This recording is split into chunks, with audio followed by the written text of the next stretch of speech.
Tämä on One Way maailmalla lähetys ja arvatkaapa mikä One Wayn lähetyskohde on kyseessä.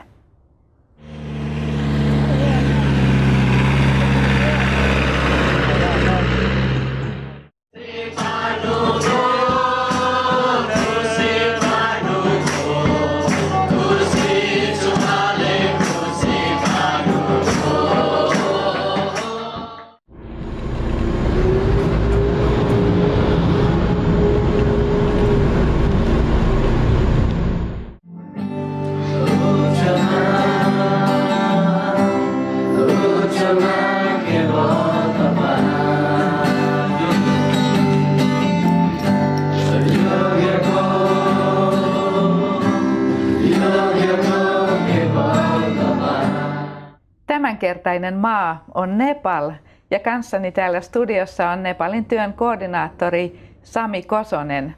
Mukava Sami, että pääsit tulemaan. Kiitos, että sain tulla. Kerropa, miten työ on alkanut Nepalissa ja mitä kaikkea One Way tekee siellä? No, se työhän siellä Nepalissa on tavallaan alkanut jo vuodesta 2000, silloin 2000-luvun alusta. Meidän Nepalin työn johtaja Saji siellä vaimonsa Hannahin kanssa tulivat suoraan Raamattukoulusta sinne ja nyt sitten myöhemmin sitten kun tämä Nepalin työ siirtyi One Wayn alaisuuteen, niin nyt siellä on sitten tosiaan siellä on orpokoti, sitten siellä on tietysti seurakuntatyötä ja sitten siellä tehdään työtä vammaisten parissa ja sitten tämmöinen uusin on siellä tämmöinen kahvila, Hannan kahvila ja sitten myös perjantai-Kristukselle illat nuorille siellä kahvilassa. Sinulla, Sami, on aika merkittävä rooli tässä, että One Way tämän työn aikoinaan sai. Kerropa nyt vähän siitä, että miten me siihen pääsimme mukaan. Joo, eli tosiaan se tarina, että miten minä aikoinaan Sajiin tutustuin, niin se lähtee sieltä vuodesta 2001. Eli olin Jyväskylässä opiskelemassa, siellä just olin aloittanut yliopistossa ja sitten olin vapaa-seurakunnalla siellä kokouksessa, siellä oli semmoiset lähetystyöntekijät Papua Uudelta Ginealta ja sitten he kertoi siitä heidän työstä siellä ja sitten siitä tuli itsellekin semmoinen kipinä, että vähän olisi hienoa itsekin niin kuin mennä lähetystyöhön joskus ja sitten sieltä menin kämpille kotiin ja rukoilin vaan ihan yksinkertaisesti, okei Jumala, jos sä haluat, että me lähetystyöhön, niin minne mun pitäisi lähteä? Ja sitten tuli vaan mieleen Nepal ja Bangladesh. Ja tämä on tietysti vähän noloa myöntää, mutta mä en tiennyt silloin, että Bangladesh on oma maa. Mä ajattelin, että se on paikka Nepalissa. Mutta tiesin kuitenkin Nepalin. Ja no se tietysti unohtuikin siinä, oli kaikkia muita juttuja sitten, mutta kuukausi siitä eteenpäin meillä oli semmoinen maastopyöräilyleiri. Siellä sitten tapasin tämmöisen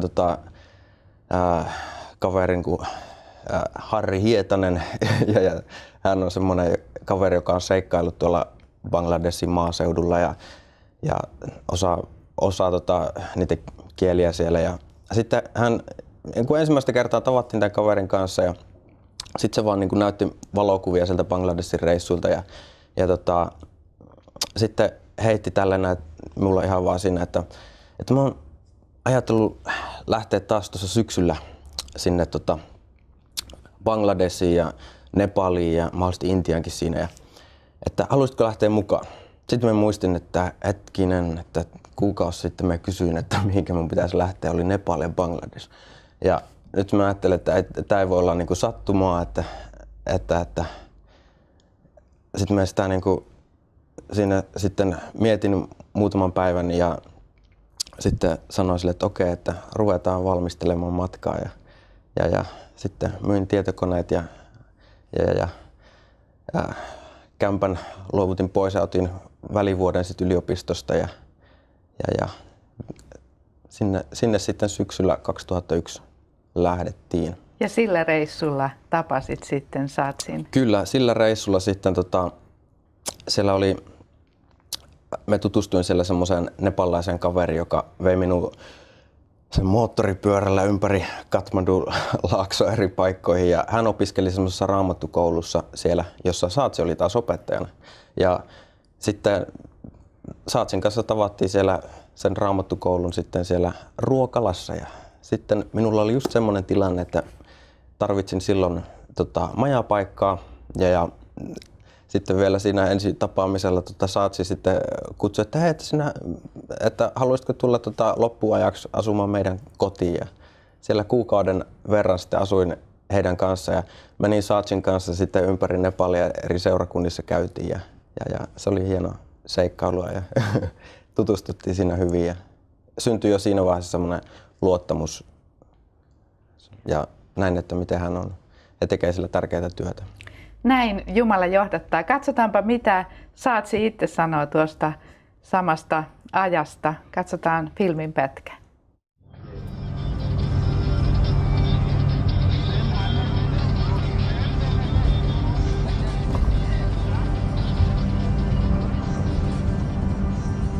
Uh, 1990, God gave me a vision for Himalayas, particularly for Nepal, Tibet and Bangladesh and Bhutan, these areas. And we were praying, Lord open way for us to go here, And 2000 we came here and we started a small by Bible groups and here and there. And 2003, and there was a couple of things God told us to do. One was taking care of the children, the orphans and the widows. And 2003, something happened. Sami from Finland, he came to Nepal, and I shared all this vision to Sami, and from there, we started the orphanage ministry, and we had 7 children that time, and from now we have 21 children, from ages 8 years to 18 years old children we have. And that's one of the things we are doing now here, and also we are involving in the church planting. And we've got 15 churches around Nepal, mostly in remote places. So you are sort of bishoping these and overseeing all the ministry, the one-way missions, the ministry here, and also we are running a disabled training center, particularly for the disabled people, those who are in the wheelchair, and so they are making jewelries and the kind of stuff. Yeah.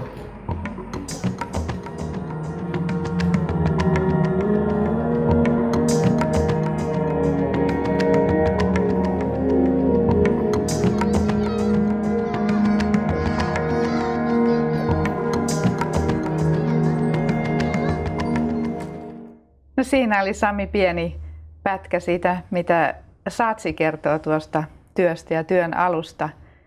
Mennäänpä vähän tuohon Nepaliin. Minkälainen maa on Nepal ja minkälainen poliittinen tilanne ja minkälainen kristittyjen tilanne on Nepalissa? No Nepal on kyllä, se on tosi kaunis maa ja jotenkin vielä tämmöiseen suomalaiseen se niin kuin jotenkin vetoaa sillä tavalla. Ja jotenkin myös me tykkään siis nepalilaisista ihmisistä. Siinä on jotain semmoista niin kuin, vielä semmoista jonkinlaista viattomuutta jäljellä, mitä ei välttämättä kaikkialla maailmassa niin paljon enää näy. Mutta siis se oli niin kuin, jotenkin tykkäsin tosi paljon olla siellä silloin. Sitten tavallaan se, jos poliittista tilannetta ajattelee siellä, niin okei, silloin 2000-luvun alussa kun olin siellä, niin siellä oli vielä tavallaan tämmöinen niin kuin sisällissota oikeastaan, voisi melkein sanoa, niin kuin maoistien ja hallituksen joukkojen välillä.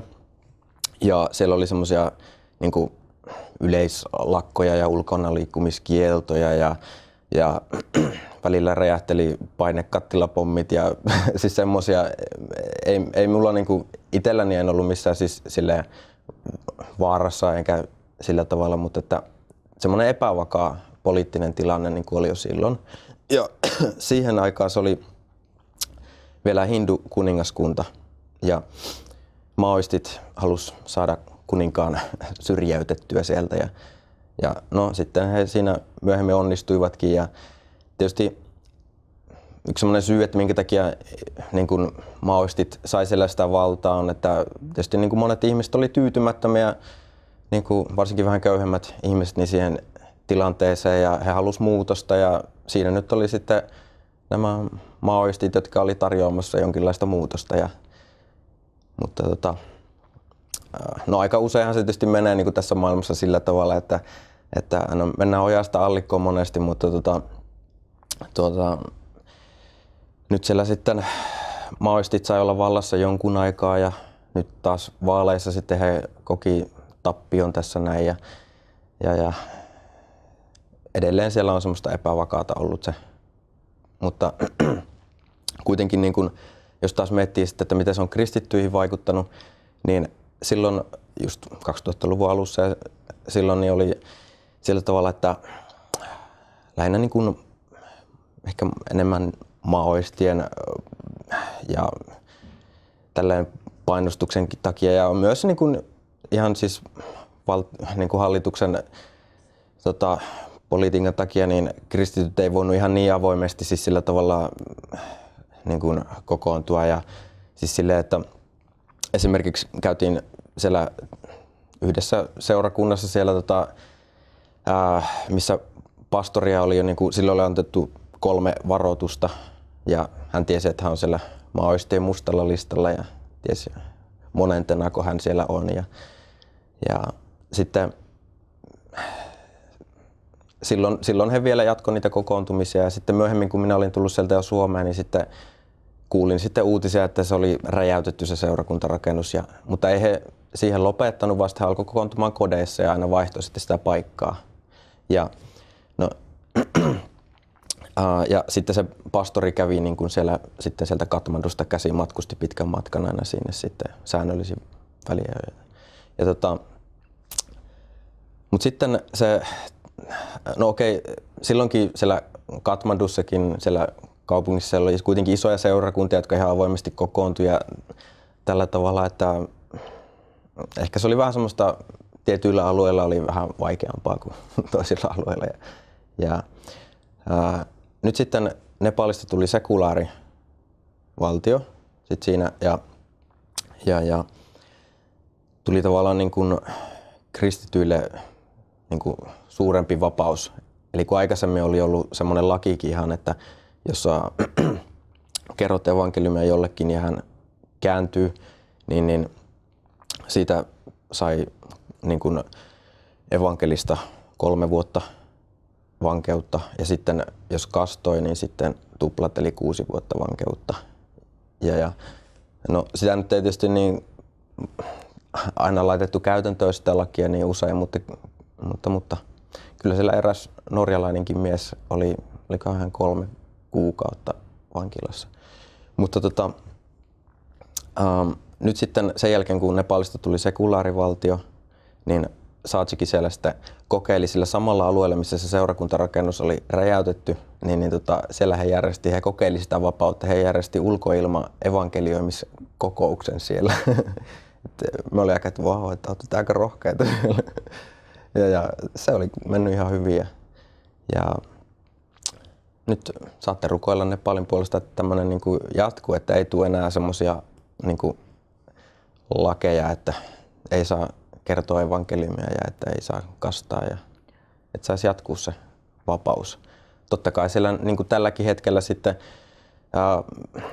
niin kuin kaikkialla maailmassa on monesti sille, että jos perheessä yksi tulee uskoa ja perhe on vaikka tosi uskonnollinen siis sillä tavalla ja voi olla, että se suututtaa sen perheen sit sillä tavalla, että he hylkää sitten vaikka oman lapsensa tai sitten jos kyläyhteisössä vaikka joku perhe kääntyy kristityksi, niin voi olla, että kyläläiset sitten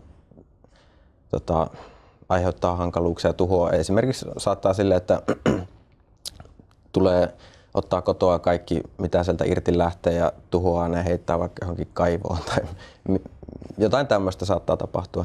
Aivan. Saatsi on myöskin joutunut pahoinpitelyn uhriksi. Sehän ei ollut kyllä suoranaista niin kuin kristittyjen vainoa. Kuunnellaan, mitä Saatsi kertoo tuosta pahoinpitelystä.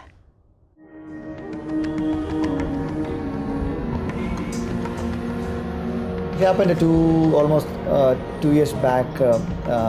There's a festival called a Holi festival. So they place with a lot of different colors and and I was coming from my home to the orphanage and I was started my car And when I was on the road, this 4 guys, they were coming and they stopped my car.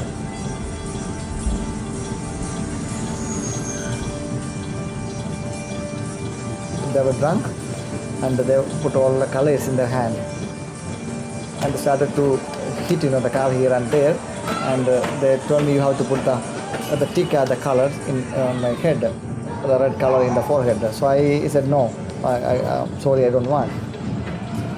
They started to hit my body and I get down from the car. So immediately I get down, one guy just hold a big stone and hit the back side of my head.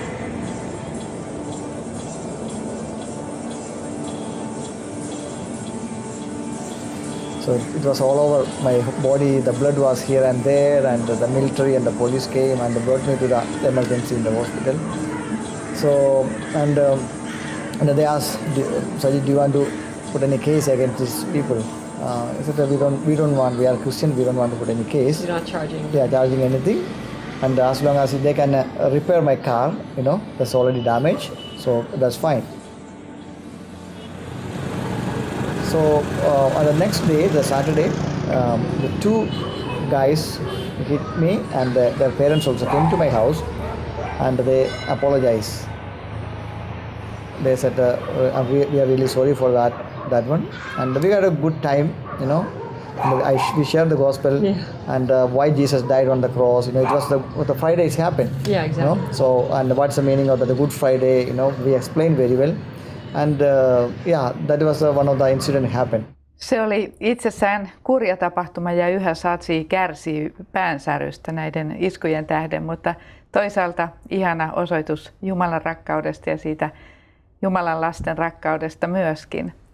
Varmasti Sami tarkkasilmäinen katselija huomasi, että tuolla haastattelijana oli laulaja Nina Åström. Kerropa, miten se on mahdollista? Joo. Satsi oli käymässä täällä Suomessa. Sitten me oltiin Nina Åströmin konsertissa. Se oli tuolla Vivamossa. Ja sitten sen jotenkin konsertin aikana Satsille tuli vahvasti semmoinen niin kuin tunne, että voi taaspa hienoa saada Nina Åström laulamaan tuonne meille Nepaliinkin. Ja sitten sen konsertin jälkeen me käytiin tapaamassa Niinaa ja Satsi kutsui Niinan sinne Nepaliin. Ja sitten se oli jännä, että jotenkin Niinalle oli tullut jo sydämelle niin kuin Intia ja Nepal ja nämä maat jotenkin siinä jo aikaisemmin. Ja sitten hän oli silleen aika myötämielinen tälle ajatukselle ja sitten me alettiin järjestää tätä matkaa ja sitten siellähän järjestettiin sitten semmoista Gloria Deo, isot konsertit sitten Kathmandussa ja sitten siellä Intiassa Delhissä. Katsotaanpa pieni filminpätkä tuosta Nina Åströmin ja Kimmo Suomelan matkasta tai näistä heidän esiintymisistään.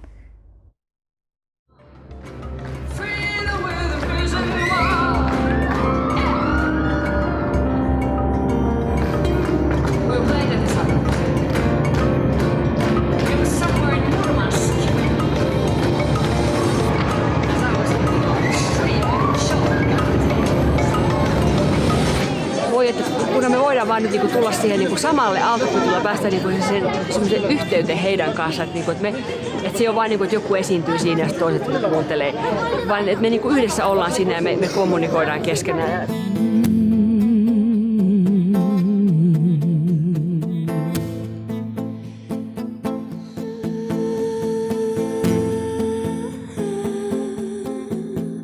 Be a star in the sky. Tear in the eye. Be a tree, be a flower, be a refreshing shower, and a smile on the face, a light in the dark place. Be the best of whoever you are, a treasure in God's heart.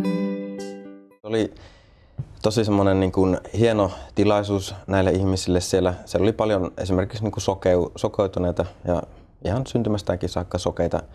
Ja jotenkin niinku, että se oli erityisesti heitä varten järjestetty se konsertti, niin se oli semmoinen niinku heille semmoinen iso ja hieno juttu. Tosi mahtava juttu. Sami, nyt sä saisit kertoa vähän, jos olisi valta niin kuin on mieli sun sydämessä, että mitä sä unelmoit, että One Wayn työ Nepalissa olisi muutaman vuoden päästä ja mitkä on ne suurimmat haasteet? No se olisi tietysti hienoa, jos meillä, jos nyt vaikka lastenkotia ajatellaan, niin jos voisi olla ihan oma maapläntti jossakin ja sitten siinä se niin kuin oma lastenkotirakennus ja että siellä voisi vaikka vähän viljellä ja olisi semmoista pientä omavaraisuuttakin siinä ja ainakin ruoan suhteen osittain. Ja sitten tietysti nämä seurakunnat ja yleensäkin evankeliumin eteenpäin meneminen, niin sehän se on niinku se oikeastaan niinku kaikkein tärkein asia, koska se, niinku, se muutos yleensäkin niinku siellä maassa ja silleen, niin sehän lähtee ihmisen sydämestä, että kun Jumala saa pelastaa ihmisiä ja ihmisen sydän muuttuu, niin sitten siinä alkaa sitten perheet voimaan paremmin ja kylät ja kaupungit ja koko maa. Että sieltähän se elämä lähtee. Ja ainut, joka tämän muutoksen voi saada aikaa, on Jeesus Kristus. Ja jotenkin niinku, ja ihan tämän evankeliumin saarnaamisen kautta, niin siitähän se usko syntyy siitä kuulemisesta. Ja jotenkin niin kun, kun miettii näitä pastoreita, niin se on niin kun,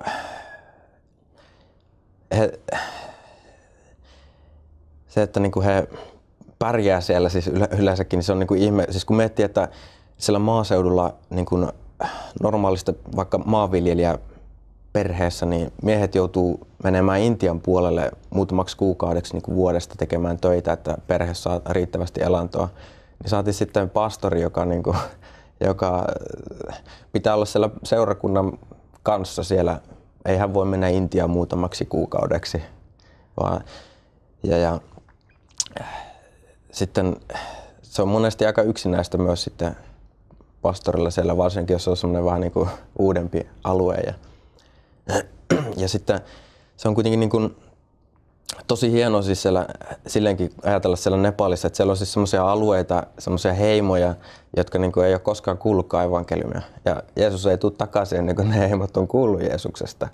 Ja siellä on meidänkin työn kautta, niin se evankeliumi on mennyt semmoiselle alueelle niin kuin uuden heimon pariin. Ja tämä on niin kuin, jotenkin niin konkreettisesti voi jouduttaa Jeesuksen takaisin tulemista. Ja minun puolesta hän saisi tulla vaikka heti, mutta vielä on tekemistä täällä. Kiitos tosi paljon Sami, että ehdit tulla tänne ja siunausta työhösi ja rukoillaan, että nämä unelmat ja näyt saa toteutua. Hienoa, että saadaan olla mukana Nepalissa myöskin. Ja kiitos myöskin sinulle katselija mukanaolosta ja tervetuloa mukaan Nepalin työhön ja tervetuloa mukaan myöskin Nepalin tiimimatkalle ja muillekin One Way Missionin tiimimatkoille. Ja olkoon tämä seuraava filmi, joka on otettu ensimmäisestä One Way Missionin tiimimatkasta Nepaliin, niin olkoon se innoittajana sinulle tulla mukaan. Kiitos. Moi, mun nimi on Lotta ja me lähdetään tänään Nepaliin aktiin matkalle. Tosi siistiä.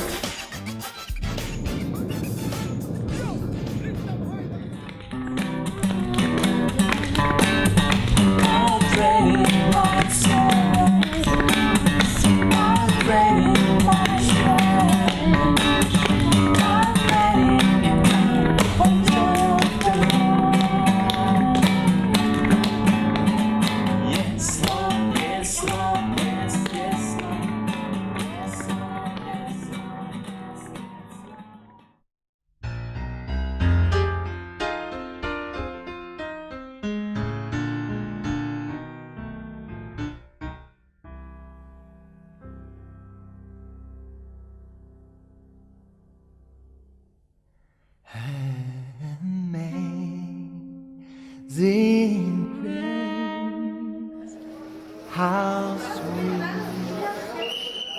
that No niin, nyt ollaan Nepalissa. Ihan mahtavaa oikeasti.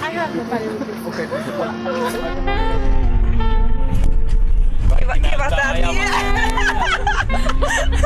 Kaikki näyttää ajavan sieltä, missä tie on kaikkein matalin tai aita. Sakchi, do they have any rules in the traffic? Rules? Rules. Traffic rules. Only in the paper. Only in the paper, okay. I can see it. Yeah. They don't follow. Walls line, but now I see.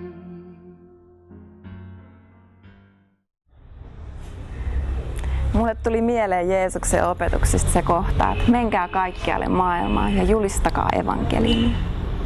Täällä meidän matkalla on 8 henkilöä ja mä ajattelin, että mä käyn vähän haastattelemassa, miksi ne on tänne lähtenyt.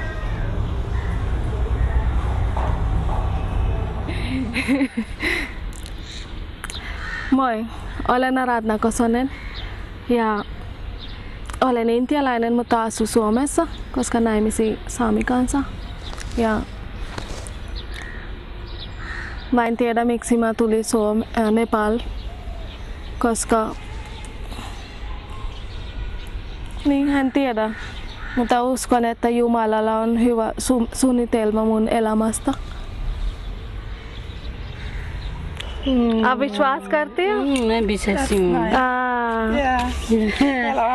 मेरा हाथ खराब है। कोई बात नहीं. hän sanoi, että hänen kädet on likainen. Hän uskoo. Hän haluaa rukoilla, koska hänen poika on Saudi-Arabiassa työssä ja haluaa vaan rahaa. Kiitos, että sä oot parantanut. तो हमारा चंगा करने वाला परमेश्वर है. Kiitos, Jeesus, että sä voit mut parantaa. चंगा कर सकता है.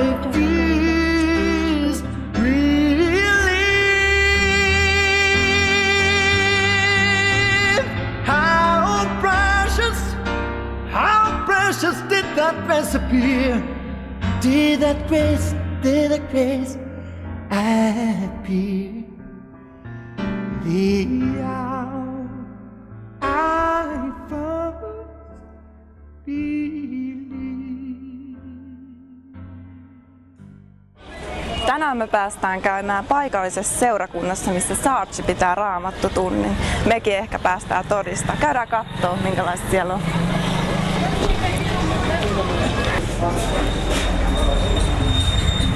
Wow, tää on tosi hauska tämmönen kellaritila.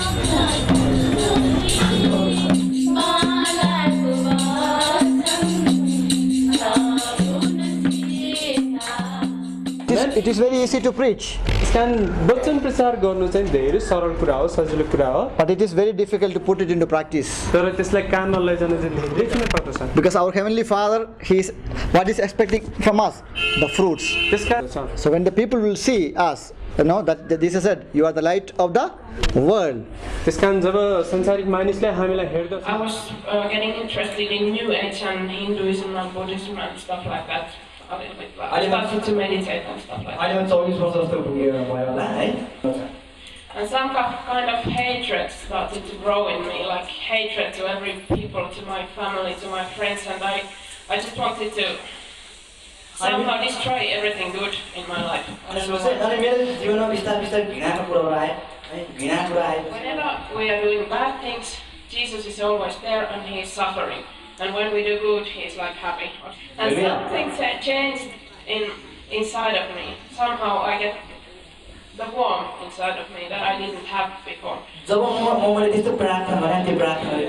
And what I want to say to you is that God really cares of you all, everybody, and nothing is impossible for him.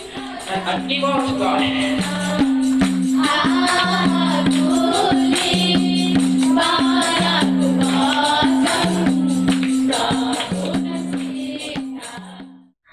Simo vaatehuoneelta, moi. No ei, mun nimi on Mika.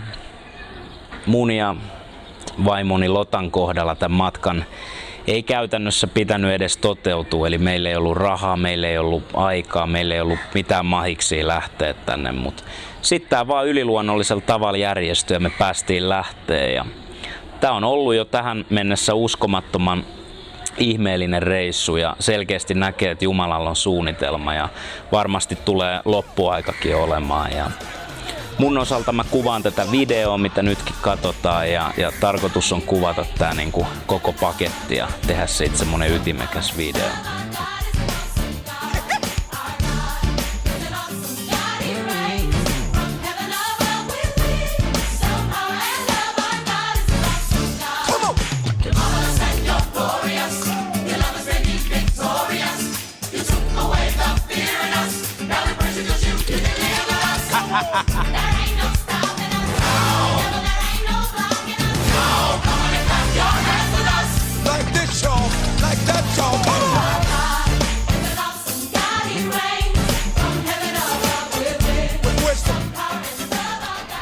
Terve vaan, mun nimi on Aura ja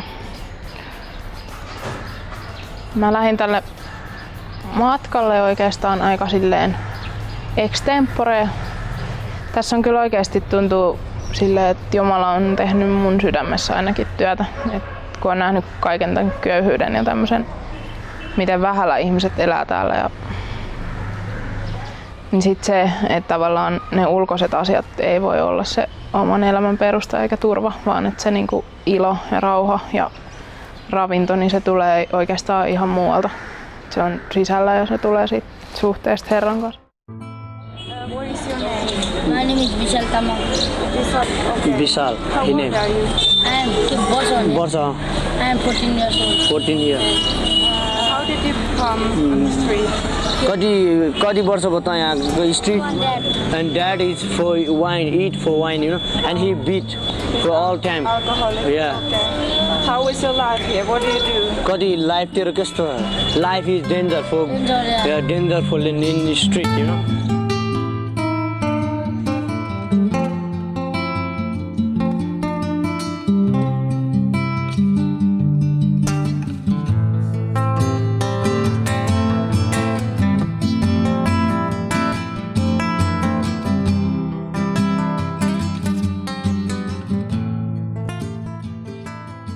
Moi, mä oon Sanna Rantala ja tulin uskoon noin 20 vuotta sitten ja heti Jumala antoi mulle näyn Nepalista. Mä olin silloin tosi ihmeissäni, että mitä se tarkoittaa ja mitä ihmettä mä voisin täällä tehdä. Ja monien vaiheiden raamattukoulun ja monien projektitöiden jälkeen, nyt kun mä näin One Way Missionin avaavan työkeskuksen tänne, niin mä tiesin, että vihdoin on se hetki, milloin mun pitää tulla.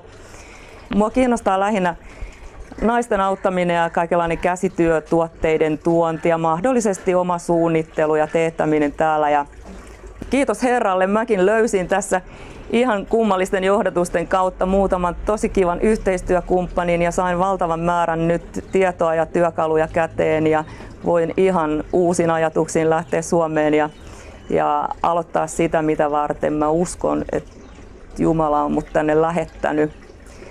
Namaste. Mukava tutustua tähän toimintaan, että niin kuin Saatsi on kertonut moneen kertaan sitä, että on paljon orpokoteja, joissa lapset saa niin kuin ruokaa ja yösijan ja vaatteet ja pystyy siitä kautta käymään kouluun, mutta semmoinen niin kuin tärkeä asia, mikä niin kuin usein voi jäädä puuttumaan, on se, että annetaan niin kuin lapsille ihan tämmöistä välittämistä ja rakkautta. Tuntuu, että Hanna ja Saatsi on suuri lahja näille lapsille ja ihan niin kuin Jumalan lahjan niin kuin tälle toiminnalle täällä ja toivotaan, että ihmisillä heräisi halua auttaa, että se apu tulee kyllä niin oikeaan osoitteeseen täällä. Mulla on kunnia haastatella yhtä orpokodin lasta. Hänen nimensä on Bapu. Ja mä vähän kyselen hänen elämästä ja miten hän on tullut uskoon. How was your life when you were a child? I used to sleep on the floor in roads like roadside.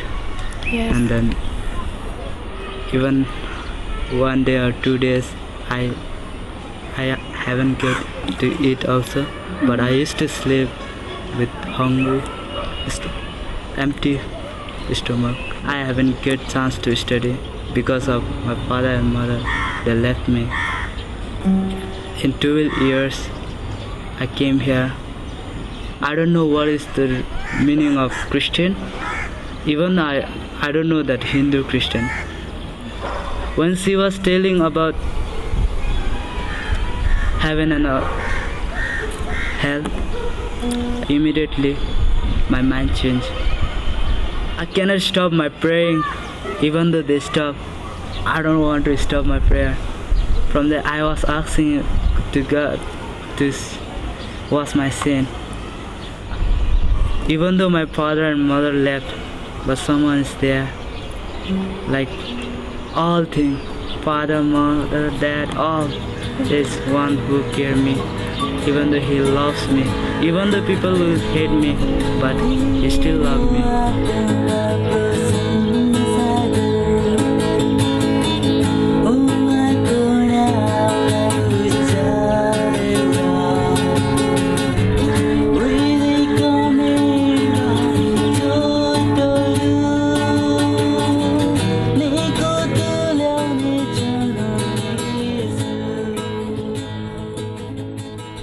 Tervehdys, minä olen Sami ja nyt on tosi iloinen, kun saan olla täällä Nepalissa tässä 7 vuoden tauon jälkeen käymässä ja että on saanut tuoda myös tiimin suomalaisia tänne mukana. Tällä matkalla on hienoa ollut nähdä näitä lapsia täällä meidän orpokodissa.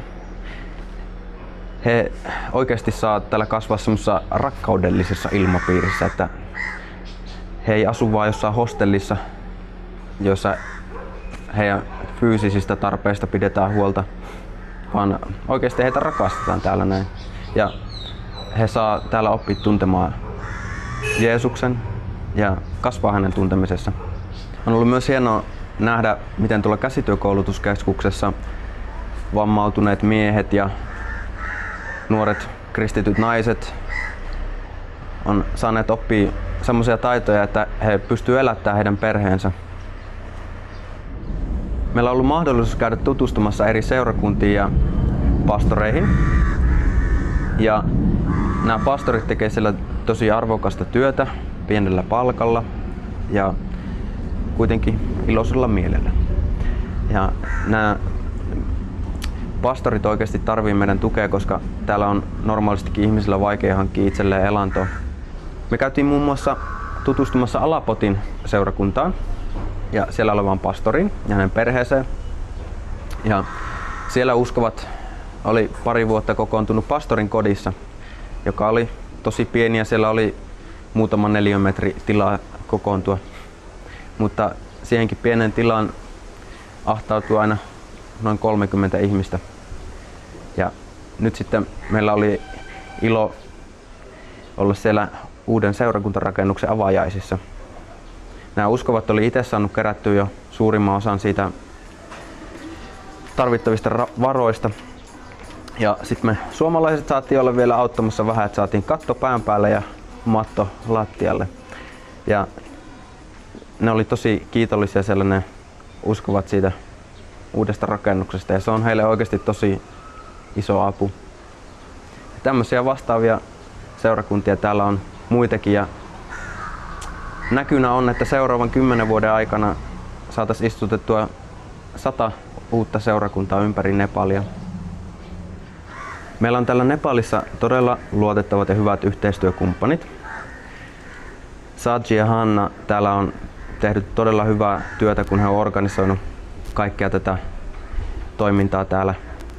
Ja meillä on syntynyt semmoinen molemminpuolinen luottamus. Ainakin minä henkilökohtaisesti uskon, että jatkossa kun meidän tiimi Suomessa voi jakaa näitä kokemuksia ihmisille, niin tämä työ täällä voi jatkua ja kasvaa. Ja saadaan tosiaan kaikki olla osallistumassa tähän mahtavaan työhön, mitä täällä tehdään.